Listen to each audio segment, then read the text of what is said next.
आनंद magazine अंक 36, प्रतिलेखन संख्या 7, गति 90 वर्ड पर मिनट। 1 2 3 स्टार्ट। महोदय, शिक्षा एक ऐसी प्रक्रिया है जो मनुष्य के आत्मिक, चारित्रिक, भौतिक विकास के साथ साथ समाज और राष्ट्र की प्रगति में भी सहायक होती है। शिक्षा व्यक्ति को आत्मविकास की प्रेरणा व शक्ति देती है और अपने आसपास की समस्याओं और आवश्यकताओं को समझने तथा अपने एवं समाज की प्रगति यानी व्यष्टि व समष्टि में संतुलन कायम रखने की सूझ तथा क्षमता प्रदान करती है। इसलिए मानव के विकास में शिक्षा का बुनियादी योगदान है। भारत प्राचीन काल में भले ही ज्ञान एवं शिक्षा का प्रमुख केंद्र रहा हो, किंतु मध्यकाल में कई कारणों से यह जीवन के अन्य क्षेत्रों की भांति शिक्षा के क्षेत्र में भी बहुत पिछड़ गया। पराभाव के उस कालखंड में शिक्षा जहां एक ओर काफी हद तक उपेक्षित हो गई, वहीं समाज के अधिकांश वर्गों तथा महिलाओं को शिक्षा प्राप्ति से वंचित कर दिया गया।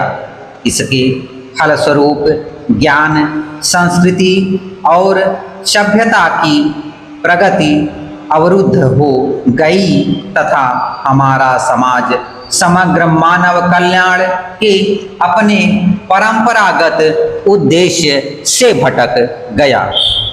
आधुनिक शिक्षा पद्धति का स्वरूप दो दृष्टियों से सराहनीय कहा जा सकता है। इसकी एक विशेषता यह है कि यह लोकतांत्रिक है, अर्थात इसमें सभी वर्गों के विद्यार्थियों को एक जैसी शिक्षण संस्थाओं में एक समान शिक्षा दी जाती है।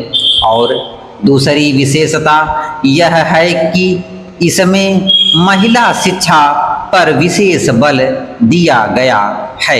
यद्यपि सामाजिक मान्यताओं और धार्मिक अंधविश्वासों के कारण आधुनिक शिक्षा शुरू होने के कुछ समय बाद तक लड़कियों की शिक्षा पर विभिन्न स्तरों पर विरोध हुआ, किंतु धीरे धीरे विशेषकर स्वतंत्रता के पश्चात यह विरोध कमजोर पड़ता गया और अधिक से अधिक लोग लड़कियों को शिक्षित करने की आवश्यकता को समझने लगे। यह सच है कि आज भी स्कूलों में जाने वाले लड़कों तथा लड़कियों की संख्या और महिला पुरुष साक्षरता दर में काफी अंतर है, मगर इस तथ्य से भी इनकार नहीं किया जा सकता कि व्यवहारिक स्तर पर अनेक बाधाओं के बावजूद सैद्धांतिक रूप से अधिकतर परिवार, विशेषकर शहरी लोग, अपनी लड़कियों को शिक्षित करने की उपयोगिता को स्वीकार करने लगे हैं।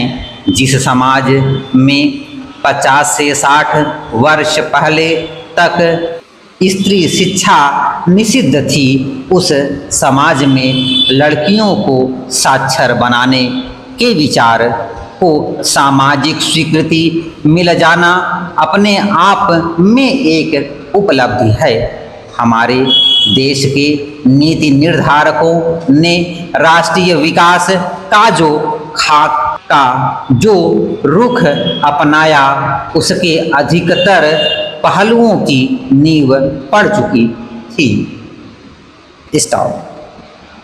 इसके हार्डवर्ड इस प्रकार हैं: आत्मिक, चारित्रिक, भौतिक, आत्मविकास, प्रेरणा, आसपास, आवश्यकताओं, व्यष्टि, समष्टि, प्रगति, मध्यकाल, पराभव, अवरुद्ध, उपेक्षित,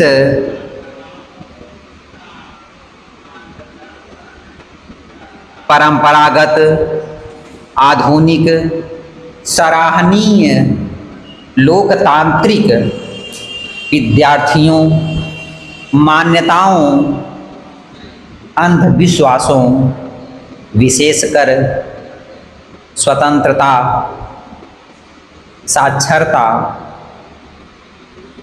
सैद्धांतिक, व्यवहारिक, अधिकतर, उपयोगिता, निषिद्ध, निर्धारकों, पहलुओं। Stop. Next time next topic के साथ मुलाकात होगी। धन्यवाद।